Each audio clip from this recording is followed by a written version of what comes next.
stuff goes, I mean, really, his appointments haven't even been filled yet because of and obstructionism and everything else. Really, if you take a look at it from a real kind of a 50,000-foot level, if you expected him to do nothing coming in, you'd be really happy. If you expected him to take away all of your rights, he hasn't, so you should be really happy. He's kind of just, it's like passing. Like, he's there, he's sitting in a seat, and he's being very loud about it. From an entertainment perspective, he's an A+. Right. All right, great. So the next question is from Spooky, and it is, Tim, do you find certain political groups create better material for jokes, Democrats or Republicans? Oh, they both suck, right? And I'll be honest with you guys, I've leaned right most of my life, but they all make errors, and it depends on the characters you have.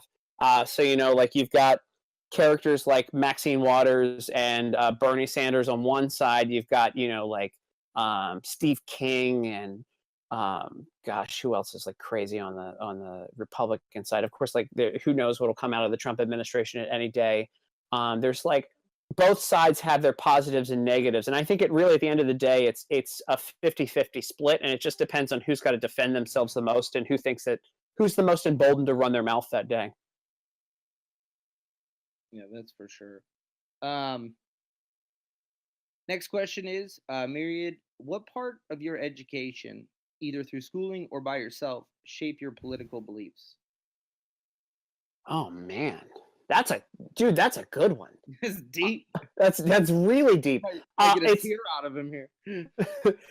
It's going to be law school. It's got to be law school, because I went to the University of Baltimore for law, and I learned a lot. I learned how the justice system hurts people who are not wealthy. I learned in Baltimore that cops are the worst people, at least in Baltimore, and they when they screw up, they God bless them, they're first responders, the first people on the scene, and they put themselves in harm's way, but on the same, and when they screw up and somebody does something awful, they circle the wagons, and they're terrible.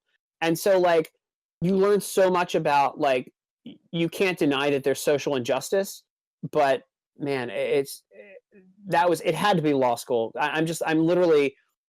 I'm thinking of any other time in my life where I was exposed to things, because once you get in the court system and you start realizing that people don't have the money to defend themselves, and they're being put in positions that they should have a better opportunity to get out of and can't because of basically who they are and where they're from. It's tough, man. It's really life-changing. You're not getting a tear out of me, but I'll stop it right there. But I learned so much, and I actually volunteered. Here's something that I haven't really talked about much anywhere is I used to volunteer with at-risk inner-city youth at a program. It was called Sylvan Beach at the time, and they would make ice cream, and it was a coffee shop, and they would take kids who basically had gone to juvie and come out and wouldn't be given an opportunity to go back to a high school and get their GED or graduate.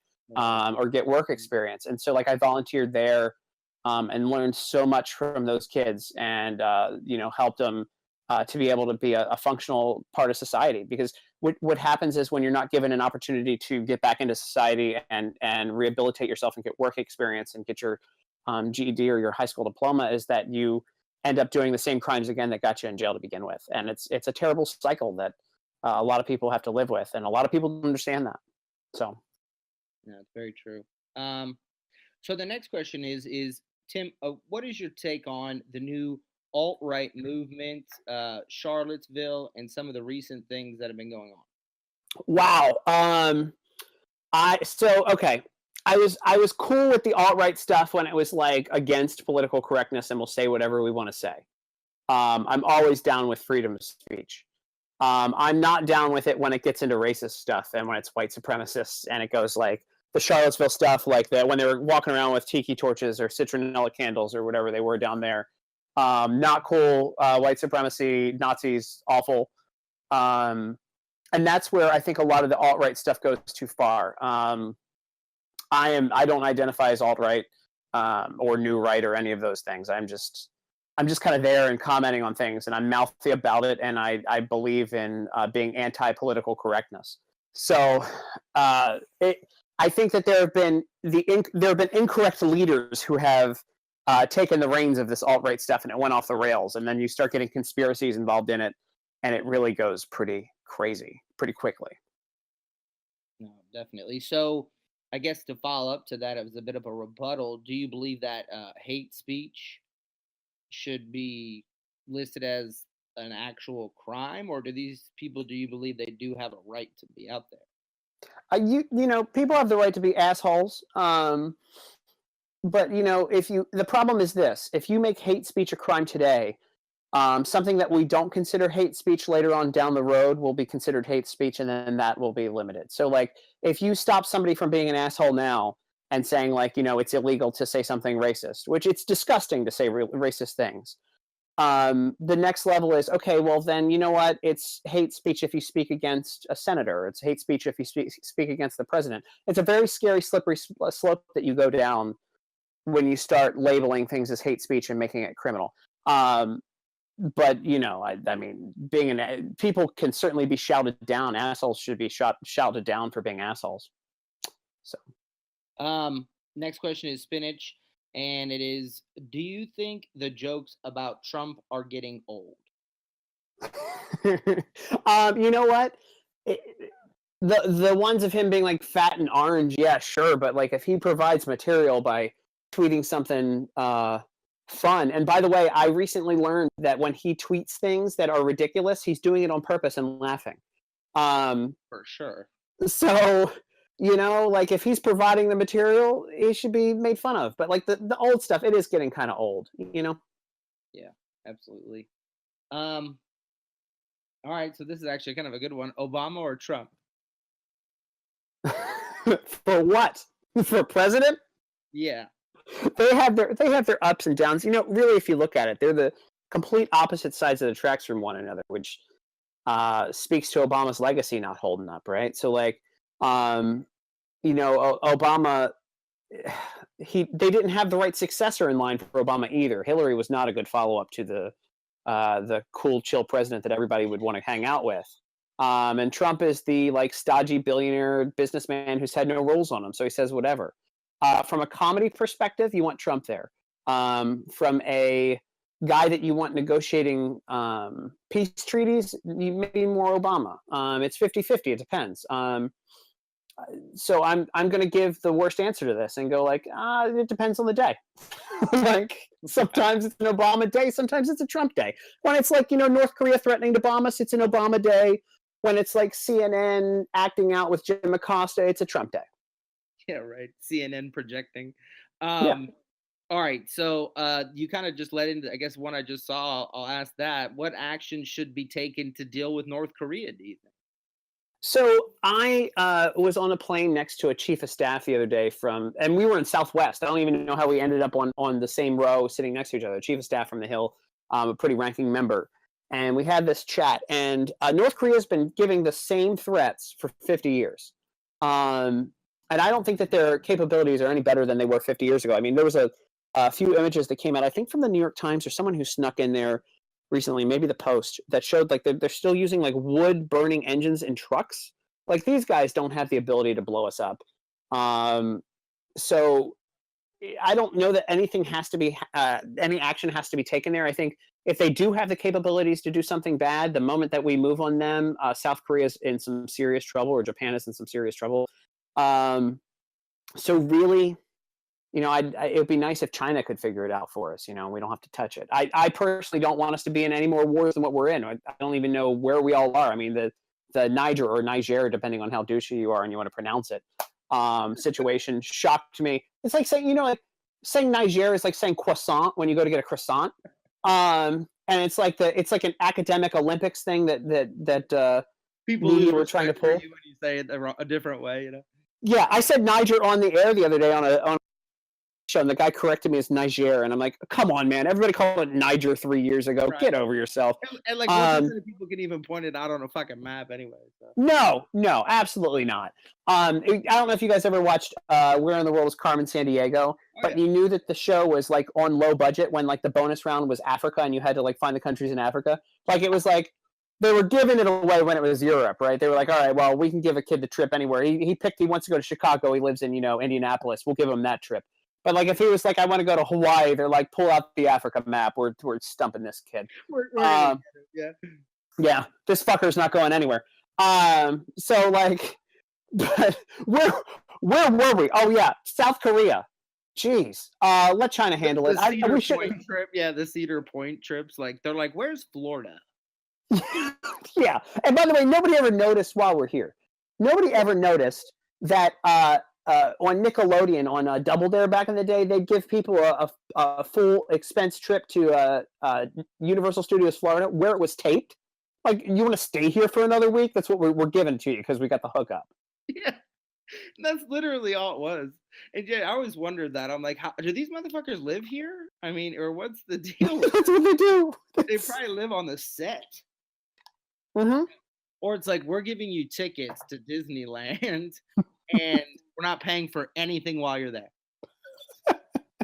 It's going to cost you money. Thanks for winning. Good luck getting there, 13-year-old. Okay, ask dad.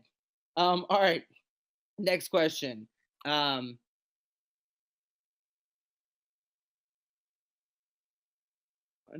Here we go. Do you think Trump is possibly the most imitated president by comedy impersonators?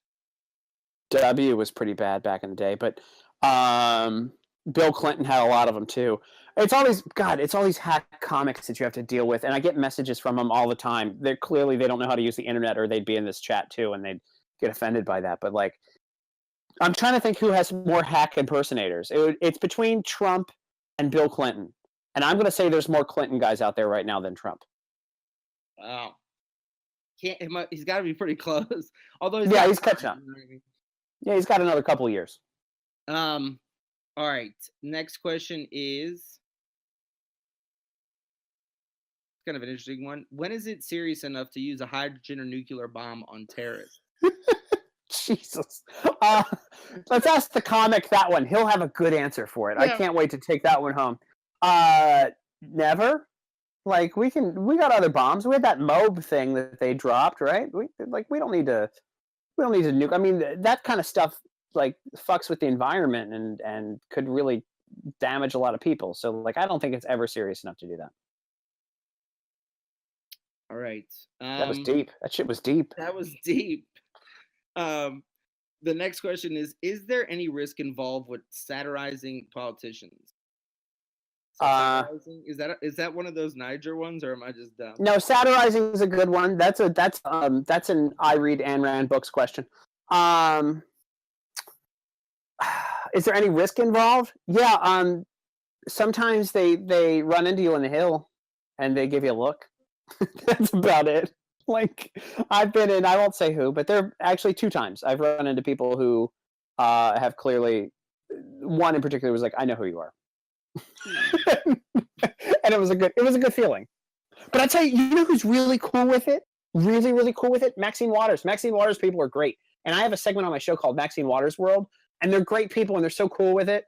Like, you know, the thing is, at the end of the day, I respect every politician who worked their ass off to get to where they are, because they did.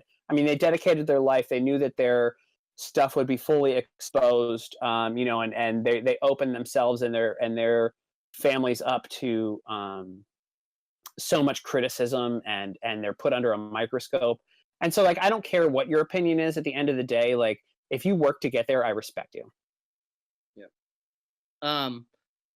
I guess what's your take on other comedians like Kevin Hart and some of these upcomers that are getting, you know, pretty big, and then you start to see some of the scummy shit they do with Bollywood, and, you know, Kevin recently had that thing. I mean, what's your take on all that, since you're involved in that business too?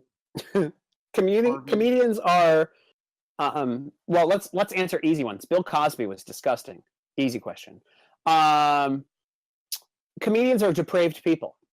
We all have issues. Like, usually it's drugs or something bad's happened, or our family didn't love us.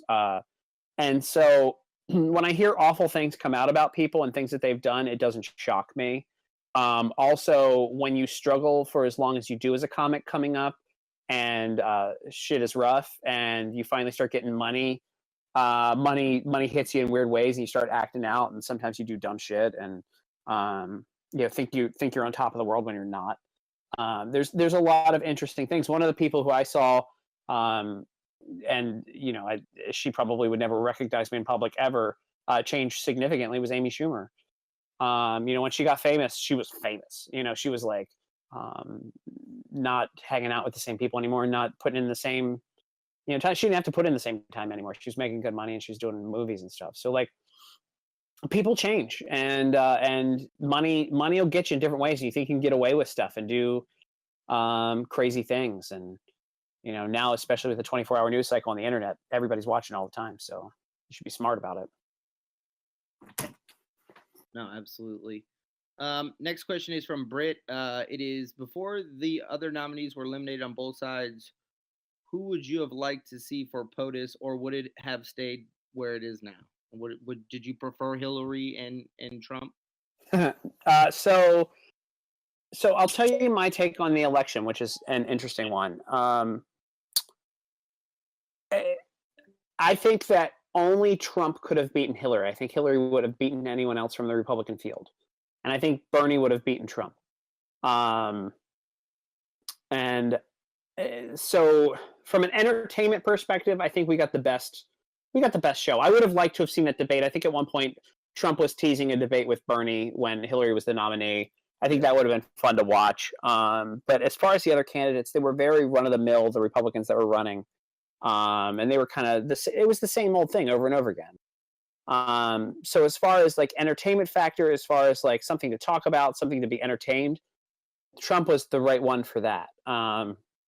And Hillary against him was just like, again, like a polar opposite character. And so really fun to watch. But I almost feel like, other than like him saying stuff and being a little off with a lot of his tweets and things like that sometimes, it wouldn't matter who the Republican was, they would have been treated the same way. They would have called racist. They would have been blamed for the alt-right. It would have been all the same stuff.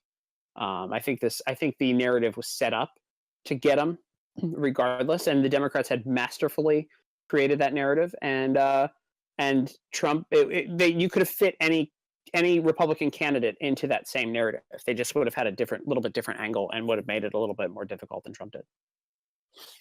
All right, great. Are you familiar with Tommy Robinson? Was he the guy from In Living Color? That I saw that come through. Yeah, he's on Rebel TV. He's a host on Rebel TV. I don't get to watch much stuff outside of, so like when I do my research on media and stuff, I usually watch stuff where I know dumb stuff is going to happen, and so I go CNN, MSNBC. Not so much Fox, because Fox is really just talking points and then people speaking the talking points back at them. It's very safe. But and then like The View, I make a poor intern watch The View. So I don't get to really watch much Rebel TV. I know it's mainly online, like YouTube, right? Is that the one with Gavin McInnes? Is that right? Yeah, I'm not familiar with it, but I figured maybe you were. I should probably consume more, but like I work like 12 to 14-hour days most days, so I enjoy sleep once in a while. When you get those few minutes, you're not jumping on Rebel TV. No, I usually, but I will, like, to be honest with you, like I'll go down the Infowars on YouTube. Yeah, so what is your take on Infowars and Alex Jones and Meatloaf, Milo, whatever his name. Milo? Yeah. All right, so Milo still jokes for me on Twitter. So we'll go with that. A long time ago. He will probably deny that he knows who I am, and I could care less. Alex Jones. So I worked in digital marketing in Austin for a few years when he was coming up, and he was great at that survival niche market. And he camped out on it, man. Like like it's fun to like watch a video that he does, and at the end they're like male vitality drops and anti-fluorination pills and stuff, and they're trying to push this stuff, and you're like, what did I just watch? Like, even if he makes a good point, like he'll make a good point and you're like, wow, that was really smart, and then they're like, and male vitality drops, and you're like, nope, sorry. It like wipes the whole point away. And I don't buy the like crisis actor stories and like all that kind of stuff, like all that kind of conspiracy stuff. I don't get into. I've known too many people and I've been in and out of higher levels of government with my friends and things like that. That kind of stuff, like conspiracies, if they were true, I would have probably caught wind of one of them or something. But maybe I'm just not at the high-ranking level of Illuminati I need to get to know it. Right. If anybody, if they're taking applications, I'll apply. Like, I mean, if there's a way, Me and you both. All right. So the next question is here.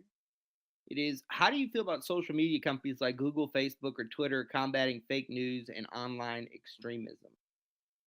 So it's a weird place, right? Because the First Amendment says that like a corporation can do what they want because it's their property to do with what they want. They own the company. You're on their platform voluntarily. They can edit or call things fake if they want to, but they can also manipulate the story and only push the stuff that they want to push.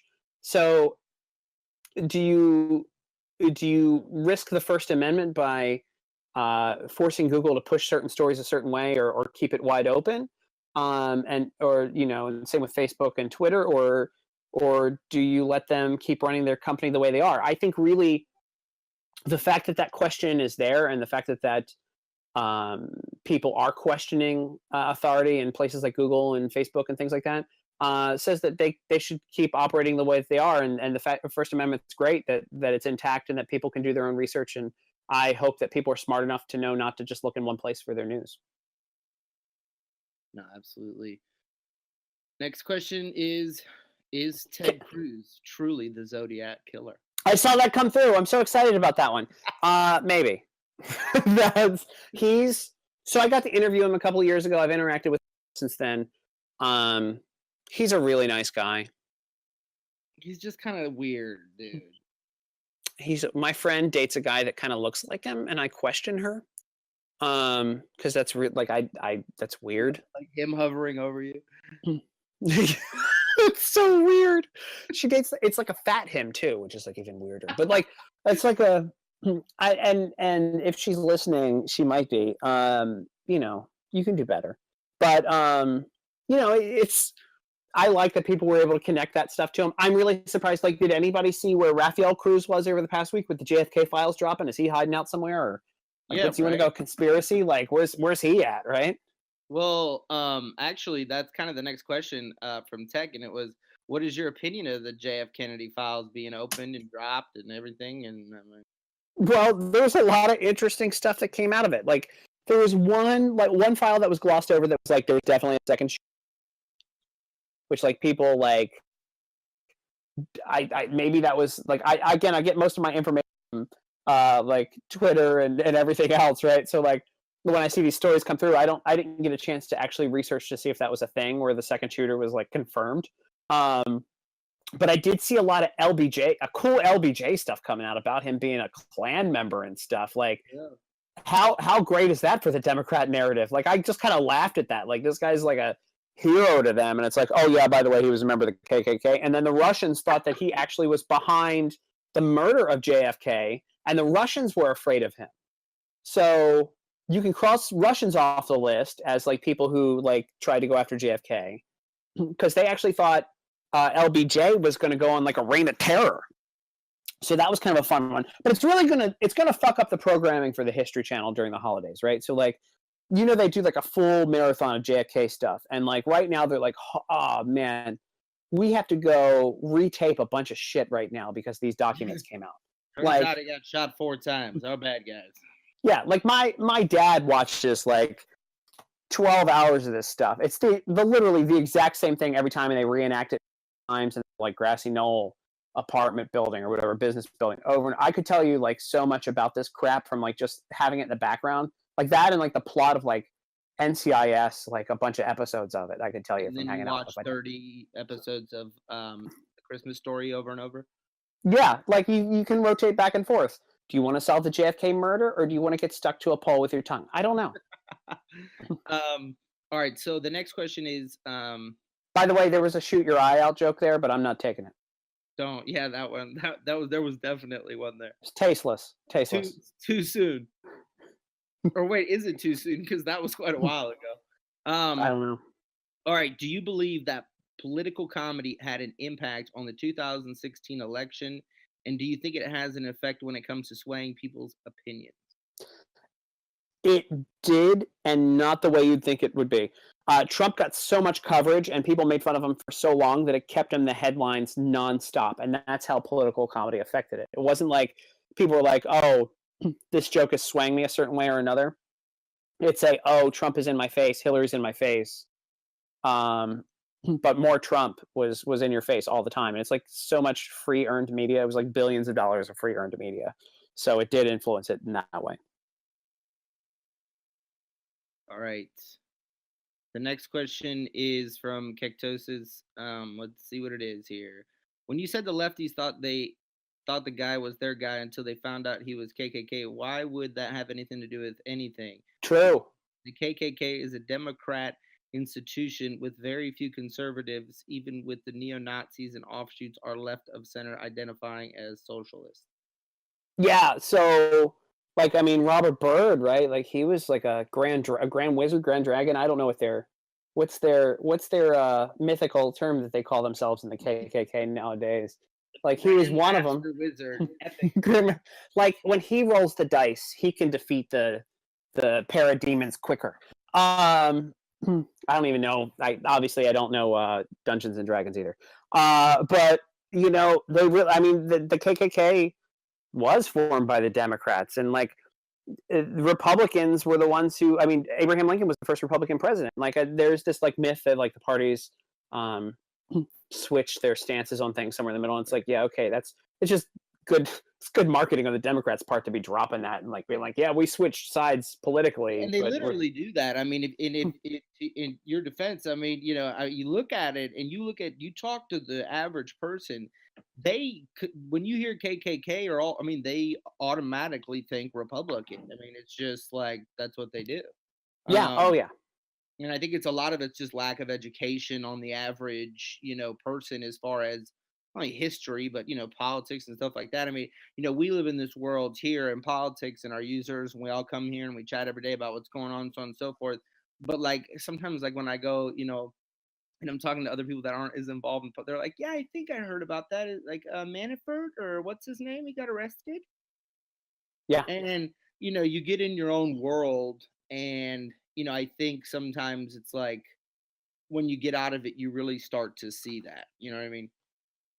Yeah. Well, where are you located? Or what town are you in? Are you allowed to say Yeah, that I'm on in here? Tennessee. Okay. So like I'm in DC and I spend a lot of time on the coast and I spend a lot of time in New York, but I also travel a lot and I drive in the middle of the country. And so journalists and politicians and stuff, they stay in their bubble. But when you get out to the middle of the country, people don't give a shit about that kind of like the conspiracy stuff or like the Russia stuff. They care about where their next meal is coming from. And I think politicians have completely forgotten that. Totally. Um, so the next question is this is kind of similar to the other one, but you know, I think it also hits on a different aspect. But do you think there's an oversaturation of Trump-related content in entertainment TV, like you know, in particular, your late night TV shows, things like that? Yeah, they can't let it go. They can't. And I think it helps him. Honestly, I'd be interested to hear from anybody in the chat right now if they think that there's anybody out there that can beat Trump in 2020. You know, a lot of these late night hosts are still upset that Trump won the election and Hillary lost. Jimmy Fallon, in particular, a few weeks ago had his, I guess he had to pay his penance or something, and so he had his entire staff come out and like do thank you notes directly to Hillary to her face and basically kiss her butt for a 10-minute segment. Um, it's interesting that they can't let it go and they're focused on it. And maybe they're getting the ratings based off of that. You know, like Colbert, he's really shifted his focus from being kind of a goofy guy to being a serious political guy. Same with Jimmy Kimmel. And then Fallon, of course, did his little thing there. But you know, they really can't. It's like they can't let it go. The only person who can really let it go is Conan, who's like goofy and creative, and probably the most creative of the late night hosts. And so he's more enjoyable to watch than everybody else because he's there to make people laugh and not talk about politics. No, absolutely. So what about Michelle Obama? What if she ran? Do you think she'd stand a chance? So the rumor is she's going to run for Senate in California and she'd win. I don't know that she'd ever run for president. And when did being first lady qualify you to be president of the United States? That's But an then interesting. again, I mean, you could argue same thing about anybody, right? Oh, when did being a reality star qualify you to be president? Right. He's a Um, billion-dollar businessman. That he was re- somewhere. I was somewhere. I heard an administration official the other day say you need to read The Art of the Deal to figure something. And I'm like, you got to be kidding me! Like, you really just said that. It's just crazy to hear. But it's scary to me. Like, Michelle Obama's cool. Like I don't agree with anything she says politically, but like she's cool. But like things scare me. Like I don't know that Kid Rock would be a great politician. I don't know that Roy Moore is going to be great. Like the guy pulled out the teeniest gun on stage to prove that he was pro Second Amendment. It was so weird. Like we're in a weird time where like it's like a free for all, and if you are sort of popular, you can get elected to office. And so, I guess that's why the system was set up the way it was, so that anybody can run and win at any point. But it's uneasy when it used to be a very static system, and now it's all over the place. No, it's true. So next question is: do you receive a lot of backlash from the satirical comments towards people in the political realm? No, I mean, people hate you. People don't. Like, it's interesting to me. I don't believe that people get as many death threats as they say that they get. So many people say that like it's like and I listen, and I only say no. I shouldn't go down this road, but everyone, you realize how many people were affected by like the Me Too campaign, and like everybody is like sexually assaulted. Like everybody was sexually assaulted. I mean, I even put one in there. I was like, fuck it.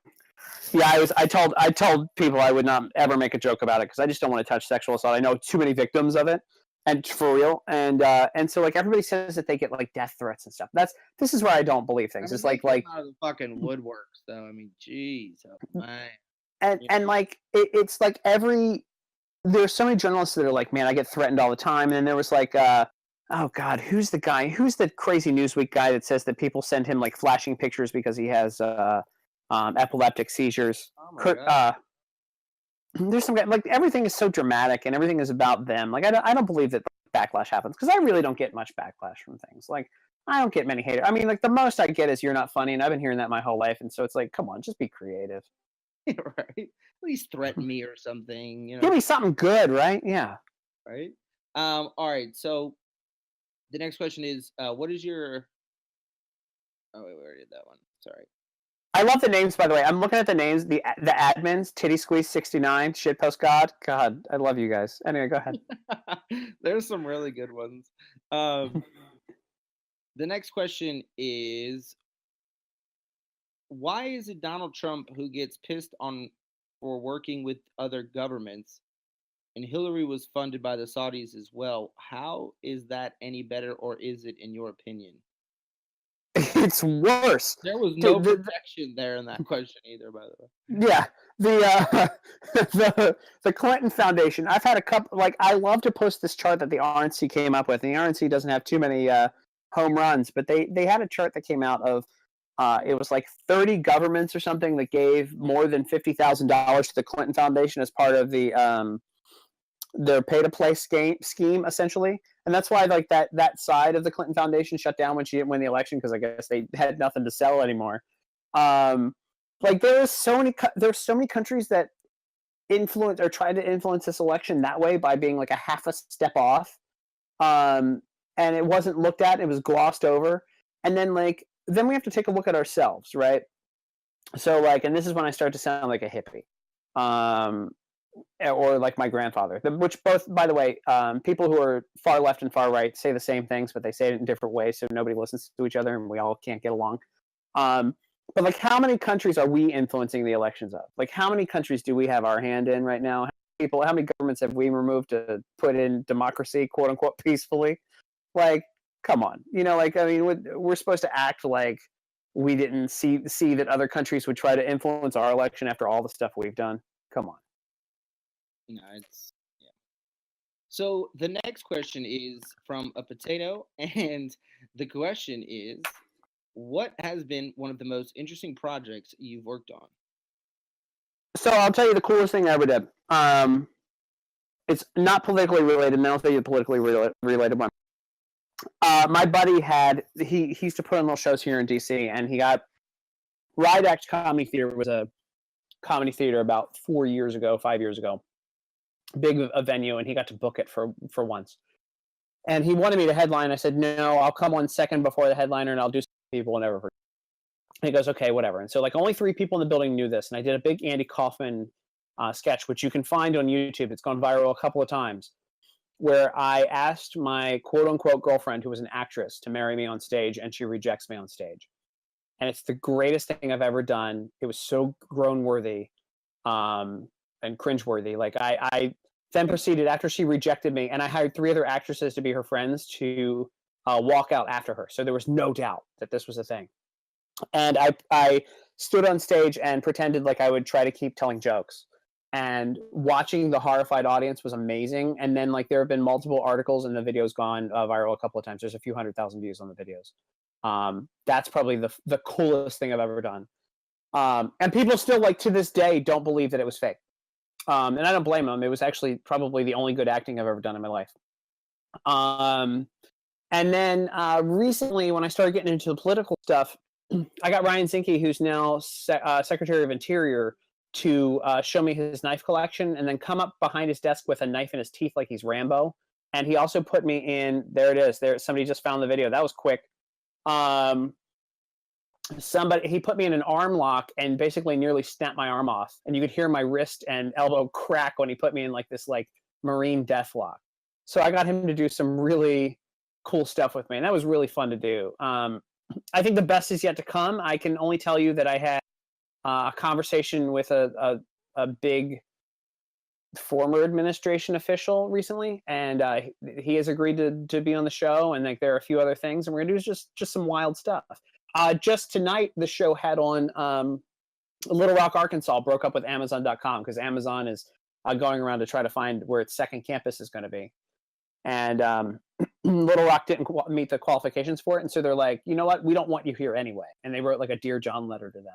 And so I had a congressman and the mayor of Little Rock on to talk about it. And we did like kind of a dramatic segment on it. That was kind of fun too. So I think the best is yet to come, but there's been some really cool shit that I've done. No, absolutely. Thank you. Now, the next question is, Tim, who is your favorite political comedian and biggest influence? My favorite political comedian. There haven't been many. But as far as like comedians I have liked that have covered politics, I mean, honestly, they're going to be lefties, right? Because there really haven't been like right-leaning comics that have done what I do. There have been a few, but they're like meh. I say that like I can judge other comics. But like Letterman, I think, was pretty good about it because like he wasn't political all the time. He was able to put it in enough. Like when he got older, he kind of got really into it, and everybody was against Trump. But like he was really good about it. And I also really like Patton Oswalt. I think his take on it. And again, like the Trump thing, like everybody has Trump derangement syndrome, and they've all gone off the rails. But like Patton was really smart about his stuff, and Letterman was really smart about his stuff. Oh, and then like the original political comic, I would say, is like a George Carlin, like literally went against so he could swear, and so that we'd had free speech. It looks like I think someone knew that because their original question was, and I missed it. They actually said it in a fun. They are a comedy buff, and they said the original question was, my question is, who's your favorite political comedian, and why is it George Carlin? Well, there you go. I didn't even see that question, but no, it's totally George Carlin, because and everybody should like George Carlin because he stood up for speech in ways that, like, I mean, when you go down the road that he went down, man, like that was a hell of a stand he took, and it was groundbreaking. Yeah, I always like George. All right, next question is this one. I just want to ask this one because it's ridiculous. Should judges exclude prospective jurors after questioning them and determining they do not favor the law which the prosecution seeks to enforce? What? Should they dismiss them or should they keep them? Keep them. Well, I mean, then the prosecution would have no chance of winning. I just wanted to ask you. But I mean, like honestly, that'd make for a hell of a fun time in like only if they're taping like the deliberations. Yeah, right. Actually, that is a good question. I'll ask you that. Now that you said that, do you think it's fair that the Supreme Court still does not allow media cameras and live recordings and things during deliberation? Dude, they make you dress up too. So I was they're so like antiquated there. I was a Supreme Court reporter for 6 months for Talk Radio News Service, and I actually got to sit through the Obamacare hearings the first time. What was that like? It's fun. Like it was so fun to be there because like I had to clock the time for boring cases and like patent type stuff and like really like minor stuff that got taken up and like little issues, and so like you're bored to death when you're there and it's like empty all the time. And then I had a prime seat because I clocked my time to be able to report for Obamacare. I was right next to like BuzzFeed and MTV. Like to be honest with you, like as a prime seat, just speaks to where journalism is. But it was wild, and I tell you what, it doesn't make sense why there's no cameras in there. It really makes no sense. It's all on the record anyway. What difference does? I guess they try to protect like your rights if you're in a criminal case or something like that by not showing you everywhere just in case you're not guilty. I think maybe that's one of the pieces of it. But for the most part, like I don't get it. Right. And you have to wear a suit and tie. Like I went in, there was one time I went in without a tie, and they sent me to the gift shop to buy a Constitution tie with like it had the Constitution and an American flag on it. Oh my and god, are you serious? yeah, for like $12.95, and I gave it to my dad, and he fucking loved it. Like that was like he was like, "This is amazing." I was like, "It's from the Supreme Court, Dad. I wore this to work." He's like, "Oh my god." So it's like we had like a bonding moment over like it's like a dad tie. All right, next question is, in your time as a Supreme Court reporter, do you have any memorable or outlandish stories, experiences with lobbyists or politicians? Nothing other than during Obamacare, creepy old guy next to me, and it was Mitch McConnell. So like that's like it just took me off guard. I'm like, who is this guy? It was Mitch McConnell. It's like the guy from Hey, come on, Daddy. It's just Family Guy or whatever. Yeah. No, that's actually in reality that's more of a Kevin Spacey guy nowadays, right? Yeah, right. So, I mean, what's going on with all that? I mean, Netflix ended his show. I mean, do you think there's more to come to all this or what? I think more people are going to be outed with this stuff, but like he did no favors to the LGBT community by saying that he was gay to try to cover for it. I thought that was pretty awful. He's a special character, man. And I think Hollywood's known this has been going on for a while. And by the way, in case you're wondering, the British House of Cards ended with the wife killing him. So that's probably where it went. If we're missing out on the seasons of it, that's how the British one ended. So spoiler alert. I mean, I'd rather them just end it instead of like, declare don't want her leading the whole thing. I mean, just be a fucking. Yeah, it needs to. Or they turn it into like some zombie show, and everybody's dead, and then get a couple more seasons out of it. I mean, did you watch Stranger Things 2? I didn't like it. No, I haven't watched the second. So here's my deal with Stranger Things. Like, I never really get in. Like, I have just like this problem with like 7-year-olds on bikes, and it's like I'm like I don't know. It's like I just have an issue. I'm like, if I'm gonna watch TV, there's gotta be something more fucking thrilling than 7-year-olds saving the world on bikes. How about like how is that not an hour and a half or 2 hours? Why is it 9 hours? Yeah, I can't do it. Can't do it. Yeah. But have you watched the new show? Well, it's not new, but I guess what is your favorite TV show? I watch cartoons. So I'm huge on Bob's Burgers. Like that's a big. Bob's Burgers has never disappointed. What about Rick and Morty? Yeah, I love Rick and Morty. And so like I used to be a young member chair at the National Press Club, and I brought Disney XD in, and they came in with a bunch of shows, and one of them was called like Fish Tales or Fish Hooks or something like that. And Justin Roiland was there, and he was such a quiet guy, and now he's such a big star. It's kind of cool.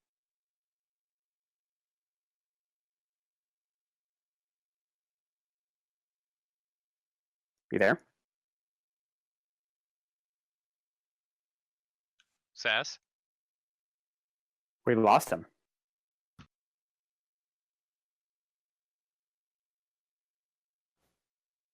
He'll be back. Can we just read questions off here? I can do it. Here we go. Wife like beef. Love these names. Is the war on drugs succeeding? It depends on what you think it's succeeding in doing. Like, I think that it harms people a little bit more, depending on your socioeconomic and location in the country, than what it should have been doing. And I don't think weed should be illegal. So I think it just. Yeah, hey should be- man, just wanted to pop in. Sass should be back in a moment. Can you hear me okay? Yeah, yep. Yeah. Want to thank everybody for being part of the largest politics Discord with over 17,000 users. Real talk, hard chats. This is politics. Yeah, man, loving the AMA. Thank you so much for being here, man. Really excited. I've been checking out more of your stuff. I don't know where Sass popped off to, but I think he may be going for a reboot. If I may, I actually had a question. Sure. Hey, can you hear me? There he is. Yes. Hey, hello, Kyle. sorry about that. But yeah, go ahead, Too High. Yeah, I was just going to ask, does the admonition of the late, great Dr. Timothy Leary that we should think for ourselves and question authority, is that still relevant today in your opinion? Real talk. Yeah, absolutely. I think more so in this last election. I think we've questioned authority more. If you take a look at who the nominees were on both sides, I think Bernie, had the superdelegate system not been in there, it would have been Bernie against Trump, which is the anti-establishment, and it's people who are. That means that we are questioning authority, and that we're actually thinking for ourselves, and we're tired of what's out there. So yeah, I mean, absolutely. All right. Real talk. Great answer. Great question. Next question is Bubba, and it is: have you ever written content for a show? What types of shows would you like to work on? I have not. I had a show concept stolen, but it sucked anyway in the end, so it was fine. I've never written for another show. There were a couple of major shows that were interested in me, and I rolled the dice to do my own show. It's an interesting point to be at. You have a small window in your life, I think, to take a real hard swipe at making it on your own, and I took that chance, and I stopped. I quit a few jobs and that were doing okay, and to start comedy, and then I did it again to go after the show. So writing for another show, I think I'd have to be on it at this point. I want to advance my career, and I want to move forward with hosting a show of my own. Oh, that's great. Next question is from Hypnotoad. Is how do you feel about Hillary's book and her reaction to the results of the election now that we've got more information on the dossier? Dude, so her book, what happened? Like, number one, if you guys think that she writes her own books, I sometimes wonder if she reads them for the first time when she does like the read through, like the audiobook. Man, you know what? She just can't accept personal responsibility in any of this stuff. And, she's blaming everybody but herself. I think they would have done anything they could to win. And that's why the dossier is becoming a thing. I mean, I always like it when she's like, yeah, I take personal responsibility, and then she lists off like 45 things as to why she lost other than herself. So it's always kind of fun to listen to her. She's a nonstop entertainment juggernaut to listen to and pull quotes from. But by the way, I don't think she's done. I think she's going to run again. You think she's going to run for president? Again, yeah. They have not quite shut down her political shop yet. And Democrats haven't really offered anybody up yet that would run against her. I mean, they've got like Kamala Harris, Cory Booker. I think Bernie's going to take another swipe at it. I think we're going to see a very crowded field like the Republicans had last time, with just a bunch of mess. Crowded field of shit. Yeah. Literally. Oh yeah. No, it's going to and I think Bernie will continue to divide the party. In the last election, Democrats who were headed towards a lot of socialist policies had a choice between a socialist and an oligarch, and they went with the oligarch. which made no sense and divided their party more than I think they're willing to admit. And I think they're going to do it again. All right, next question is, if you could choose, who would you like to see run for the Democratic Party in the next election? Ooh. For entertainment value, I'd love to see Hillary again. I mean, I think that would be fun to watch. I think Hillary burned again, and it would destroy the Democratic Party. Tom Hanks would be interesting too. Oprah would be interesting. If we're going to go crazy, which who knows where we'll be.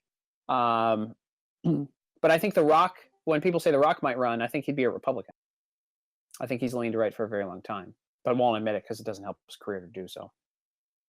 Right. All right. So next, everyone wants to know iced coffee and nachos. Yeah, man, that's the best combo. Because I lost 120 pounds at one point in my life. So like I go on long spurts where I'm not drinking, and because I'm either doing a lot of bourbon and a lot of not at the same time, and nachos, or I do iced coffee and nachos, because nachos don't get eliminated from my diet. So I will drop. Are we talking like with cheese and everything, or just like Doritos? No, nachos with cheese. You go hard. Nachos with cheese. Sometimes vegan cheese too, which may be worse for you than regular cheese. But I go hard on nachos. Nachos never get pulled out of my diet, but the alcohol does, and I somehow believe that makes everything better. It offsets it. Yeah. So do you not drink? Right now I'm not actually. So I haven't drank for like 2 months, and actually I don't have time to. My schedule is so slammed between, like, say, like today. So today I started at 8:00 in the morning. Started writing the show.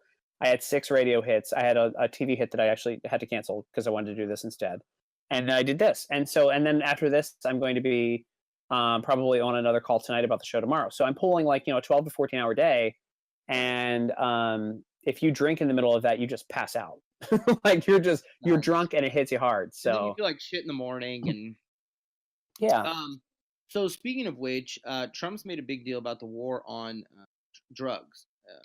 And what is your take on that? And do you think it is really an ongoing issue? And would you like to see it fixed? I answered this when you weren't here, kind of. But I think that the war on drugs affects certain communities in negative ways, more so than others. And it's if it's focused appropriately, then it's good. I mean, like, it's interesting that opioids are a thing now. They've been around forever. Why not crack? Why not, other things? I don't think that there should be a war against marijuana. I think that, we should legalize it and tax the hell out of it. So it's just the war on drugs is so 1980s, so Nancy Reagan, right? So I think the world's shifted a little bit, and like if we really want to take a war on drugs, here we go. Here's my libertarian side. You want to go for a war on drugs, you need to go against pharmaceutical companies that are robbing people blind so that they can get the medicine they need to live. Right. Next question is, Tim, have you formed your own version of the Aristocrats? No.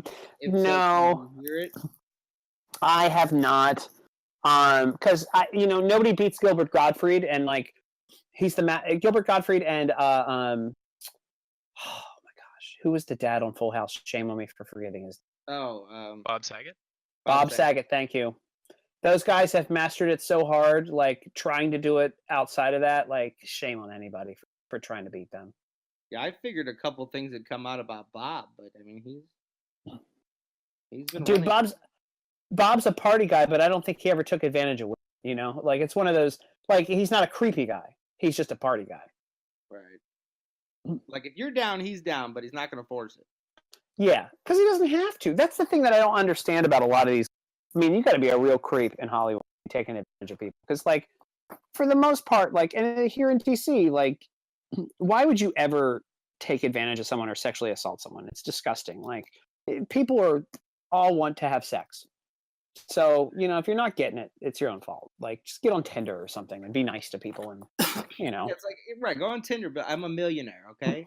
Like, I'm sure there'll be some chick, you know what I mean, who is like, oh wow, Harvey Weinstein, he makes movies, like. Yeah, like His wife was really hot, right? Wasn't she like super hot? Yeah. But like, it's disgusting that people sexually assault people, and anyway, it's rough to think about because I would never do anything like that, and I don't.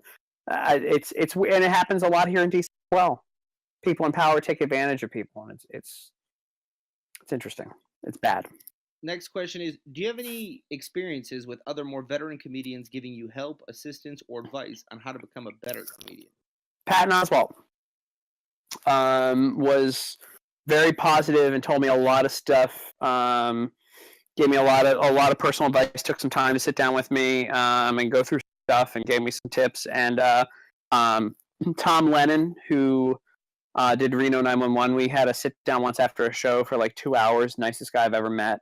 I picked his brain and he gave me lots of great ideas. One of which was don't play video games.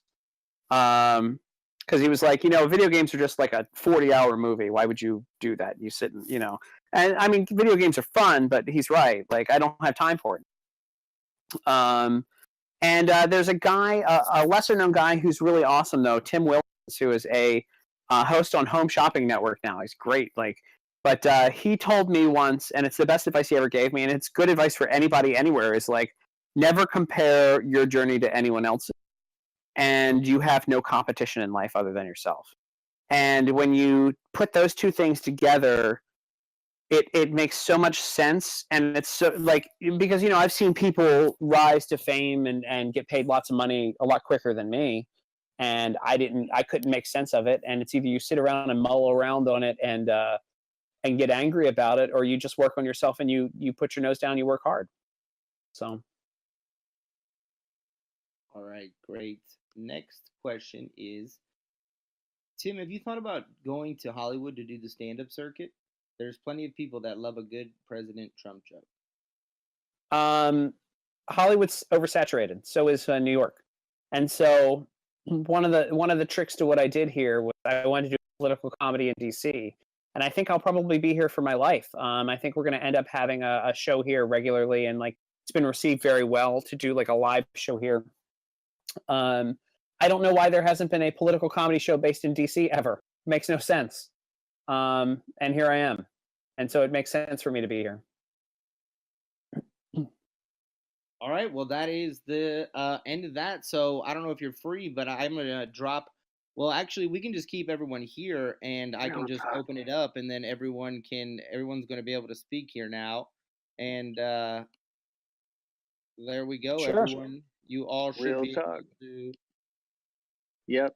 Hey, Tim, this is Too High to Comply. Really, really glad that you were able to make it. Really appreciate your time and your patience. Too high. You know what? Let's drop everybody down. Let's drop everybody down. Right. Let's go. Below. Just real quick, Tim, you'll hear you'll get moved, and then you'll be good. Okay.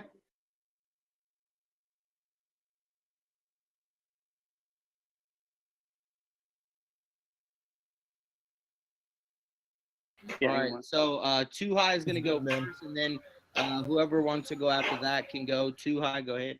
Yeah, man. Just wanted to say big thanks, Tim. Really appreciate you being here and your time and your patience. What a great AMA. And just wanted to say thank you. Real talk. No problem. Thank you. Did you have a question, Too High? Sorry, I was trying not to cough. Go ahead. Oh, all right. Who wants to go next? We'll just have an open so you guys can all talk. You're not muted. A lot of people just need to hit that unmute manually that still have the slash over the mic. Yeah, you guys aren't muted. You're some good now. server unmute. There's some people server muted. Yeah, go ahead.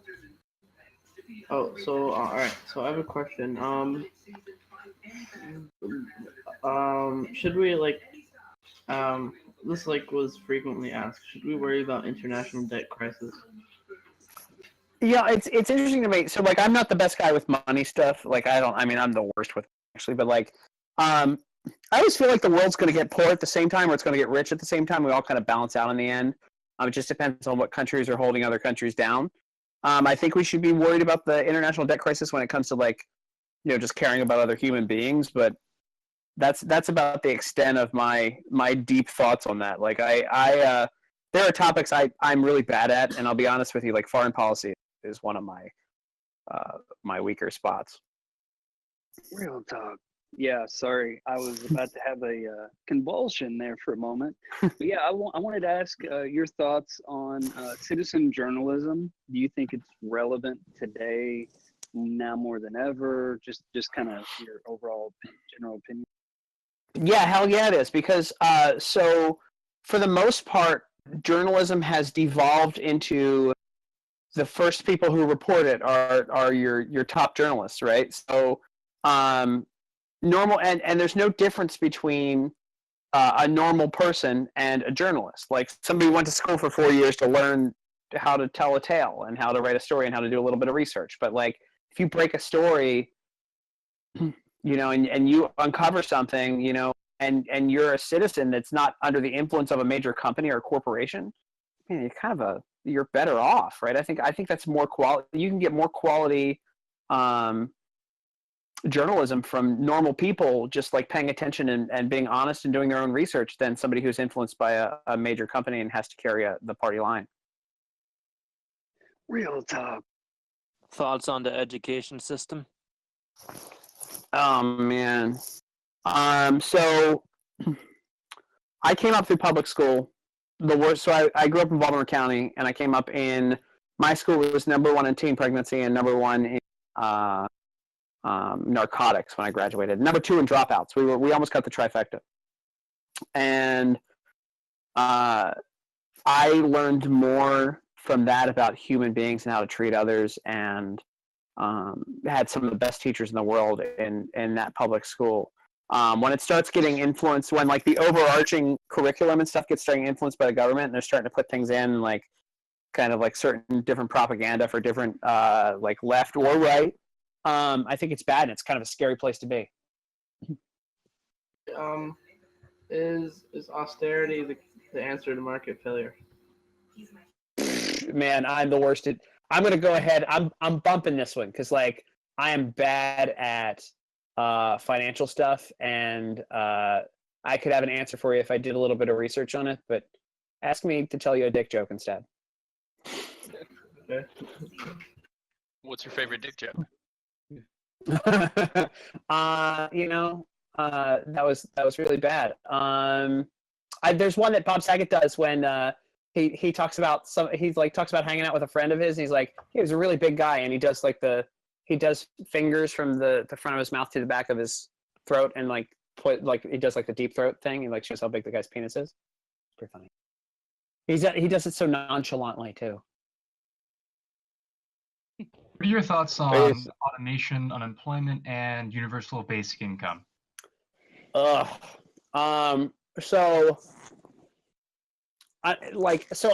known a bunch of friends, and Republicans in particular, taking advantage of like a system when there's unemployment and there's free handouts to be had. And why not if it's there for you to have? Like I don't know what the regulations should be on that, but like universal basic income is interesting. Because if we do the fight for 15, then businesses leave, right? Like so, like when there's like a $15 minimum wage and you raise minimum wage, then like everything else costs more for everybody else. It's 6 1 half dozen the other. Like, do you give everybody a basic income and then they can't afford anything anyway because all the prices go up on everything, or do you keep things where they are and things stay kind of cheaper? I don't think there's a win there, which is something that a lot of political parties and a lot of politicians can't say. Like. There are a few scenarios out there where like there's no winning.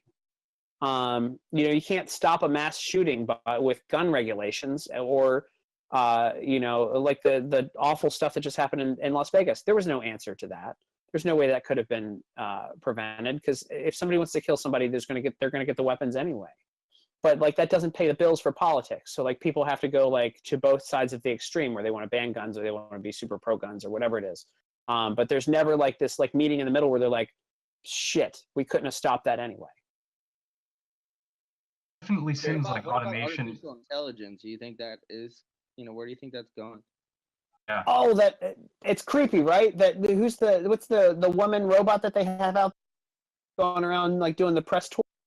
What's her name? Anybody know the name? Scripted robot. The one in Saudi Arabia. Yeah, and she was on Jimmy Fallon as well. Like it's yeah, I know what you're talking about, but I think those were scripted sessions, especially for the Saudi one. I don't know because I haven't seen more other than the Saudi. It's the same one. Thing that they did. It's the same one. Yeah. I just don't know the mechanisms behind that. AI is scary because it ends up being a little bit like, what's it going to be used for?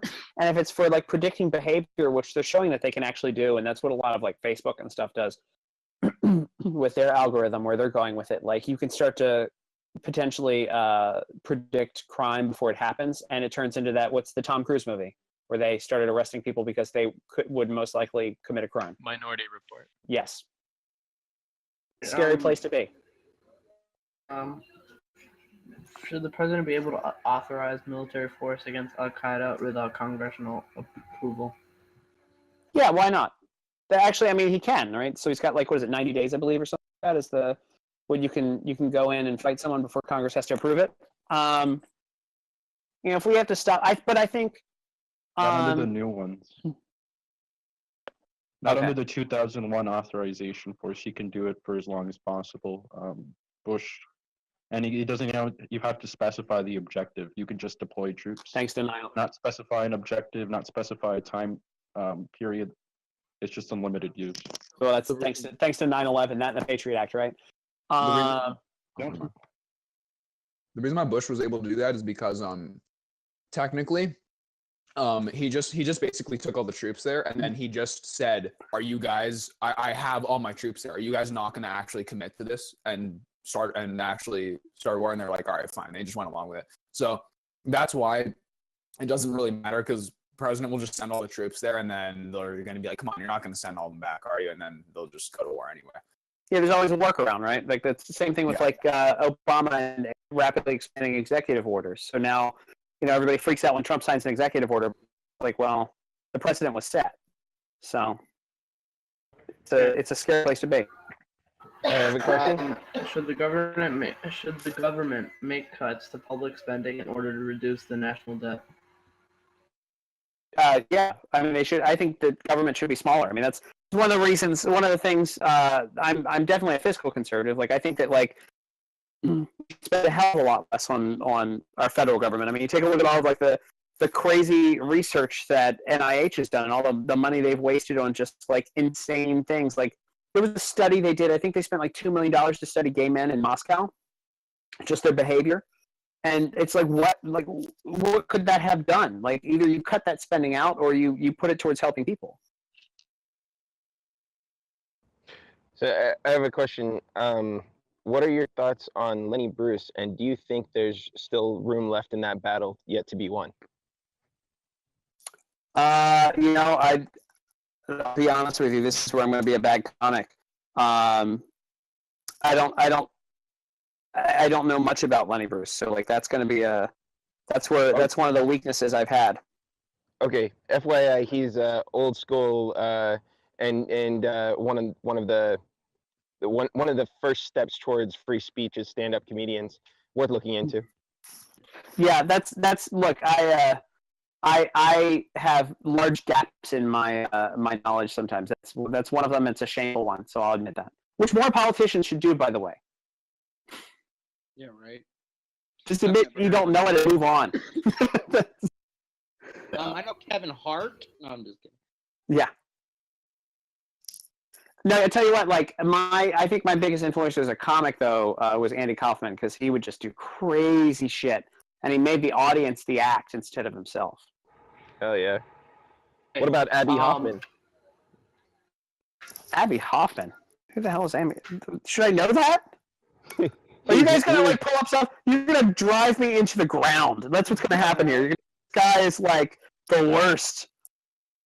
He was a political activist who was kind of a comedian too, but only in his activism. I'm Googling now. I'm all right, well, what else should I fucking know next? Right. Okay, What Tim, random so fucking question's gonna come up next? Well, what's gonna be great is by the end of this, the AMA itself went really well, and then by the end of this, you're gonna be like, God damn, Tim's an idiot. So Yeah, that's luckily that this part's not recorded, so does your good. I'm only going to lose the respect of 1,000 people in a room. Good. That's funny. No, I've never heard of Abby Hoffman either. I didn't even know Abby Hoffman existed till today. He's got a cool American flag jacket thing going on here. Yeah, that shirt. Yeah. Yeah. Isn't it illegal to wear the American flag as apparel? It has to be the actual American flag, not like, so if it's like designed, if it's a piece of cloth designed to look like the flag, that's the That might very well be what he did, though. That's the kind of asshole he was. Like, so just a little insight.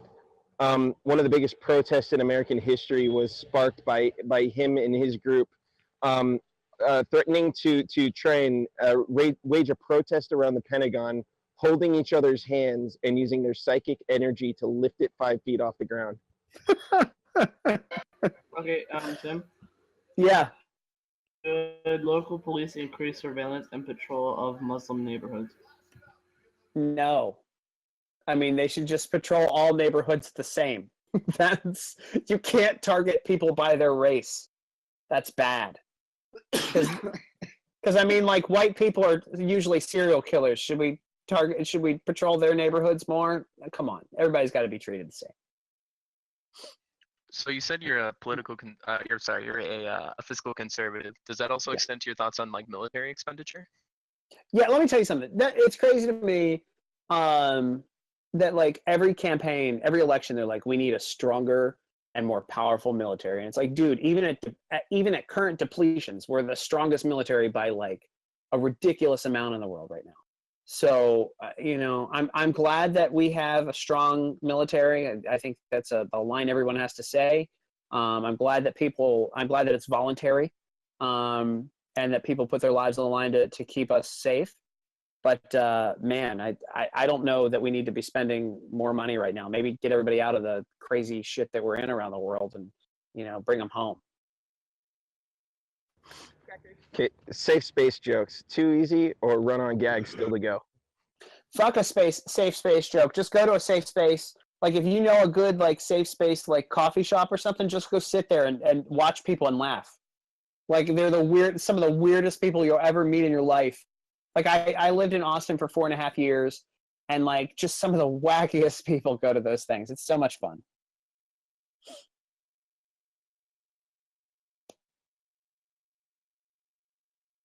Korea. Korea, I want to go to South Korea. I hope that I was right earlier when I said that North Korea doesn't have the weapons capabilities, and that the person I was talking to in Congress, they don't have the right weapons capabilities. Because South Korea's got to be fun to go to. Like everything is like popped up there. Like everything is like pop music there. Like super bubblegummy. Same question about the safe spaces, but for microaggressions. Too easy or run on gag left to go? You know what? It's got to be what makes it fun is when you're interacting with someone and they're like, and you're just being a normal human being and you're not even trying. Again, like it's fun to talk about and it's fun to kind of giggle about. By the way, if anybody is in like a major city that's on this right now, like DC or New York or whatever, San Francisco, just get on Tinder and just actually read the profiles of some of these like women that have like all the tattoos and are like super hippie and have like dreads and stuff. Like the super crunchy chicks have the best they're so funny and so like microaggressioned out. So is that where most of your material comes from? Tinder profiles? Well, not recently, because I just started like I'm in a relationship for the first time in like 5 years, which is weird. But like man, yeah, there's so much stuff. So like I would do like Turning Point. I did a Turning Point conference over the summer, and like I showed a couple of profiles, and they're amazing. You're amazing. Oh, bless your heart. Hashtag blessed. Papa Bless. I love H3H3. These guys are great. Yeah, they get my dick hard. Hey, by the way, somebody before we left it, somebody said thoughts on Mark Zuckerberg. So I was director of marketing and digital for CPAC 2015. I got to do some cool stuff there, and I was invited to a Facebook party at South by Southwest, and like it was open bar, and everybody was really trashed. And I ended up yelling. I got in a yelling match with somebody about Facebook. I called Facebook the motherfucking face of the NSA to this person from Facebook, and it was Sheryl Sandberg, and so that was kind of fun. So what was your most educational experience of dying on stage? First time I ever did Carolines on Broadway. I went up and I did my stuff that killed everywhere else, like along the way, and not a single joke hit. And it was the greatest day ever. And like I had to stop myself from laughing because I would drop like my what I thought was gold material, complete silence. And my one friend who showed, well, I had a bunch of friends show up, but my one like best friend who showed up is in the back of the room cackling. So it would be like drop the joke, silence from a bomb for like 10 seconds, and then like guttural cackling from the back of the room of my friend watching me crash and burn. And it was the greatest time ever. It was the best bomb I've ever had. That's awesome. Yeah, like there's no, and to this day, there's nothing funnier to me. And you got to be able to laugh at yourself. I don't take myself seriously, but like like to this day, like a good comic bombing is the most hilarious thing to me. Like there was a guy in Austin. I went to this open mic once, and I'm sitting in the audience, and this guy gets up, and he's so nervous, and I thought it was an act. And he gets up, and like he's like the 15th or 17th comic to go on like a 5-minute each open mic. So like we're like an hour 2, and it's really painful. And he starts off, he goes, and he's like, he speaks into the microphone really like soft, and he goes, I just want to, no one's thanked the troops yet today, and I just want to thank the troops. And I thought it was part of his act, and I was cackling laughing. I was like, this guy's a fucking genius. Like nobody's done this yet. It is so like obtuse for him to pull this out. And apparently it was not part of his act. And he was like, oh, I'm sorry, I have to go. And like he ran off stage after that. To this day, it's one of the funniest things to me. And I don't think he realized how funny it was. All right, what about your favorite story to tell of dealing with hecklers? You know, I've never been, maybe once or twice early on I was heckled, but for the most part, I don't get heckled. That's really odd. Like it's, I don't know why either, but I haven't been heckled that much. Ice cream. Ice cream's delicious.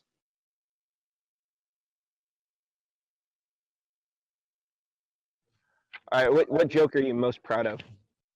Oh, okay.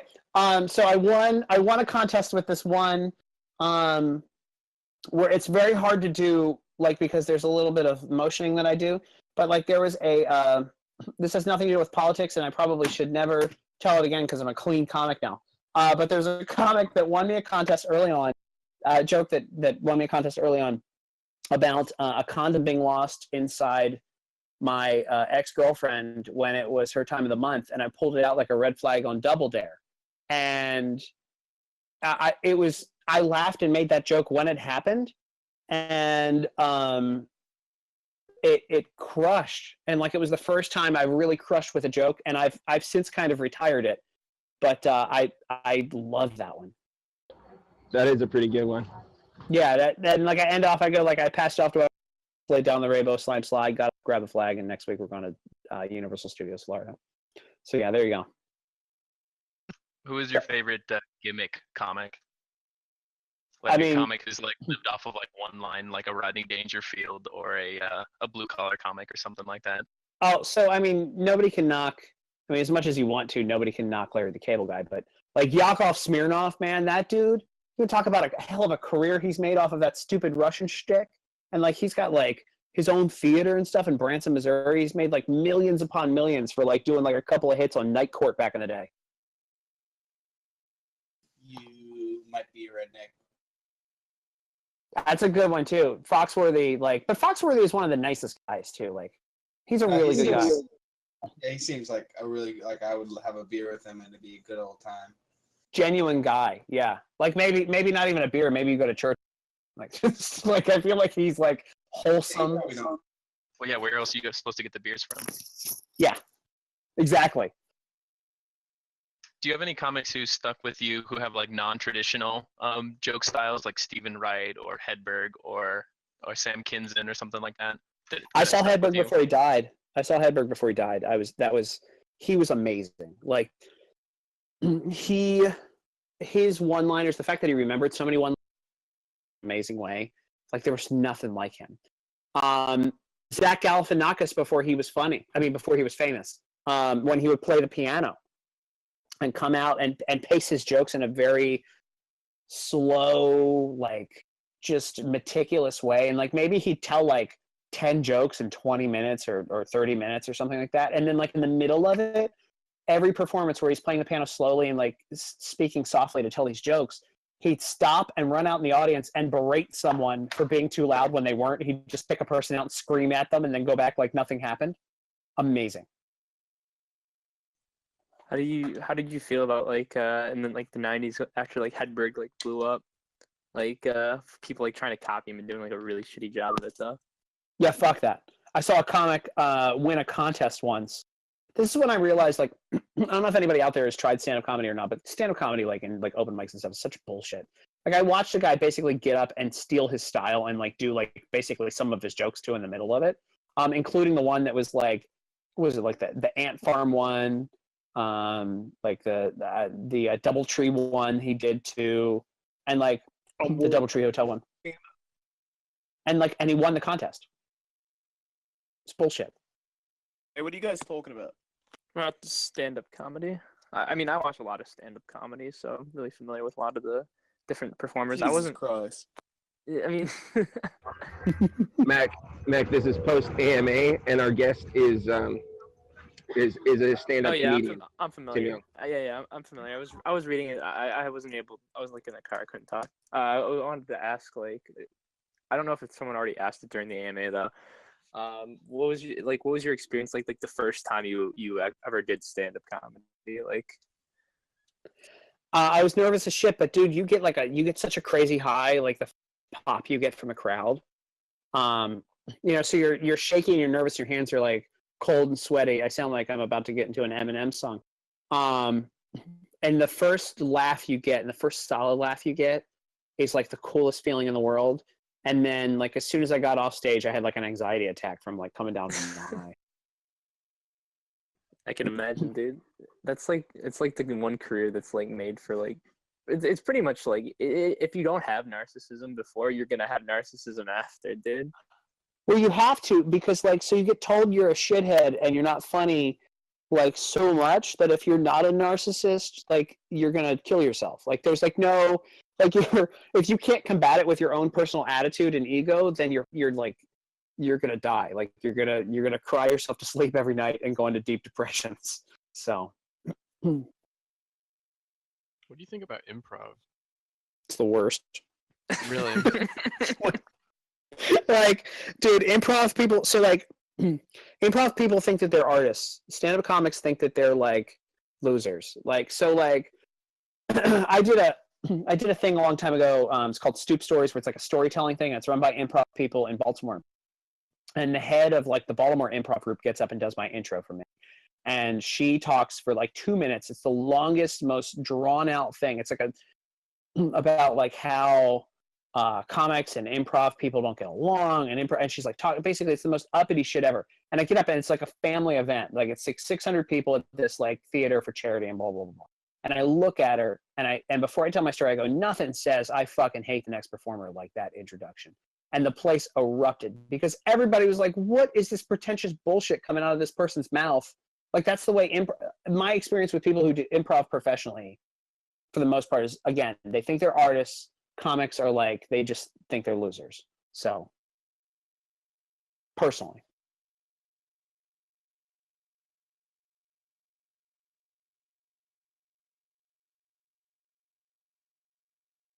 Is that it? Nah, dude, I have so many questions I want to ask, but I want to like hog it all with just like fucking stand-up questions, dude. I'm like obsessed with stand-up.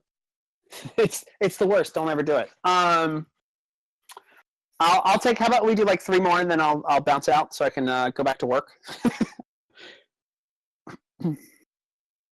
Gotta work on that fresh set, huh? Well, I do the show every night for. So if you go to the Washington Examiner, it's on Facebook Live every night at 7:30. So we write like a fresh 10 to 15 minutes every day talking about the stuff that's going on in the news. Well, I So- got something for you. Sure. Do you have some kind of routine that you do beforehand? You perform, so that way, like, you get into what you're doing. Some kind of like meditation or something. No.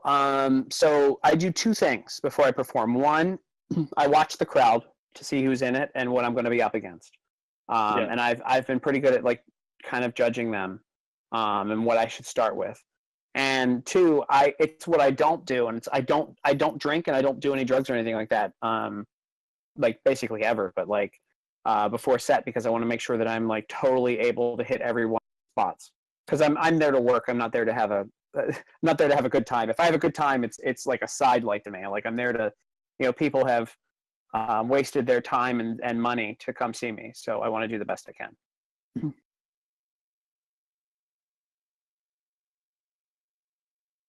There was another guy to add a question. Go ahead and state that. About what % of your material do you think makes it to stage?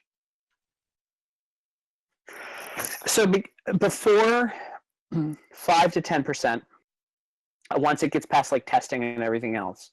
But now that I've shifted over the past couple of years into like talking about the news and like my stage show when I go on the road is now it's got like a PowerPoint. It's like a live daily show. Now it's almost like 70 or 80%, because it's really, I've got it down to the point that my commentary, it's like having a conversation about the news. And it happens to be funny rather than forcing jokes. So like I've got material that is like evergreen that I warm people up with and then I close with, but the stuff in the middle is like fresh stuff that's happened that week. So. Do you think that the rise of Twitter is like kind of just hurting like one-liner comedians a lot, or no? No, and it made my career. So like I started getting recognized because of Twitter over the past like 2 years in particular. And so like I think it's helped people. I think people get more, that and YouTube has helped comics get more recognized. Have crowds changed at all under the Trump presidency? Like, do they react differently to jokes? Are they more sensitive or anything like that? Yeah, they're more sensitive. They're a bunch of bitches now. You got to be real careful what you say out, depending on the audience. I mean, when did this stuff start with like Tosh, when he started getting attacked for like making a rape joke or something, and like they're sensitive. Like people, I don't understand why people want to be offended, I feel like, under the Trump presidency, and so they're going to comedy shows to pick fights and maybe make it to YouTube if they pick the right fight. Jerry Seinfeld literally said like a year or two ago that he doesn't go to college campuses anymore because he would just get called out like, oh, that's sexist or that's a microaggression every time he would like open up and say something. It's so stupid. It's so stupid. And like, it's like, I mean, the law hasn't crushed free speech, but people are trying their damnedest to stop people from being able to say what they think. So if there was another comedian you could work under on a project, who by your choice, like who would it be? Ooh. You know who I think would be great to work with, and he's kind of a comedian, but he's more of a writer, is Larry David. I think Larry David would be great. And as far as like interviewing, and I don't know if you guys ever listen to Howard Stern nowadays, and like his interviewing techniques and the way that he's really become a better journalist than most journalists is kind of fun too. And I don't know that I'd consider him a comedian, but his stuff is pretty brilliant too.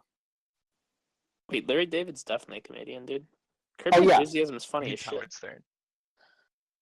Yeah, I mean he's made it more of as a writer producer than comic recently.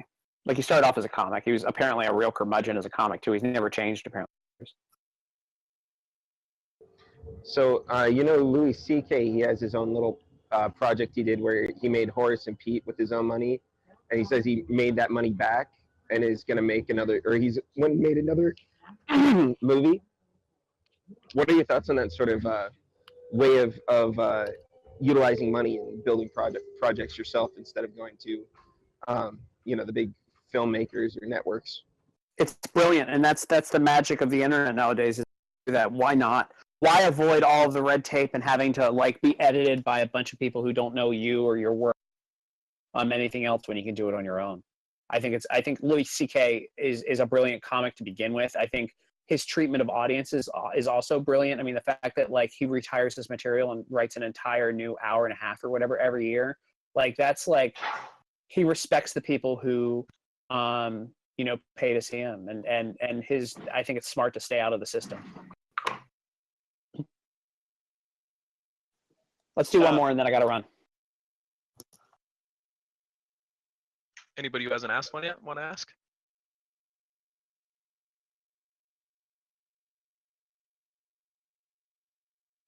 Rip, dude. So do you have any memories of like your first big break or your first big project? Oh yeah, so if somebody else has one, by all means. Yeah, go for it. Dude. So I'm at the gym right now. Do you have any good jokes about the gym? Good jokes about the gym? Dude, I lost 120 pounds. And so and it was by traditional diet and exercise. And like the dream of all dreams happened to me one day. A chick who came up and she was really hot and she wanted to talk to me. And like I Larry Davided her. Like I was on like some sort of ab machine back in the day. I used to work out back in the day, not anymore. When I lost the weight. And she's like, hey, that looks hard. Like she was like trying to pick me up or like talking. I was like, hey, I'm fucking working out here. Let's come on, give me some space. And then I thought about it like 20 seconds later and I'm like, oh shit. That was like the dream that like a hot chick came up to talk to me. That's funny. That's the one time that happened in my life. I probably 10 years of my life. And I told her to go fuck herself. Is that like the moment that keeps you up late at night now? Right before you go to bed, you just remember that. That's what I imagine. Like you're. I have a couple of those. There was one. There was another one too where I was walking down the street and like I'm a weirdo and like I like to have like quiet time by myself, like a lot of quiet time. So I used to call it iPod time, and I put in my iPod and just walk down with like an iced coffee. And this girl came up to me who I had been like really into for a while, and I really wanted to ask her out. And she like seemed really excited to see me, and she waves and she's like, hey, iPod time, and kept walking down the street. And like 30 seconds later, I'm like, fuck, I'm so stupid. That'll probably be my next question. Is like, do you have any jokes that keep you up at night? Are there any jokes that keep me up at night? Yeah, like the stuff you want to work on. Like, is that funny or not? Dude, I will just get up and work on it. If it's 3 a.m., I'll get up and just start working. And like my girlfriend right now would probably complain about that too. That's kind of the way you have to do it. Yeah, because you'll forget about. And I'm old, man. Like so, I'll forget that shit. So, what's the most time you spent on a joke? I don't know. So everything is a flow for me. Like I watch news all the time. I come up with ideas all the time. So like, I don't know, probably a couple of weeks on like one or something if I really think about it. But like for the most part, like shit just happens that's stupid and funny, and like it's good enough just to get up on stage and be like, hey, I'm an idiot and dumb things happen to me. So that doesn't take much to come up with. All right, I'll do one more. I know I said like one more like 3 times, but I'll do one more.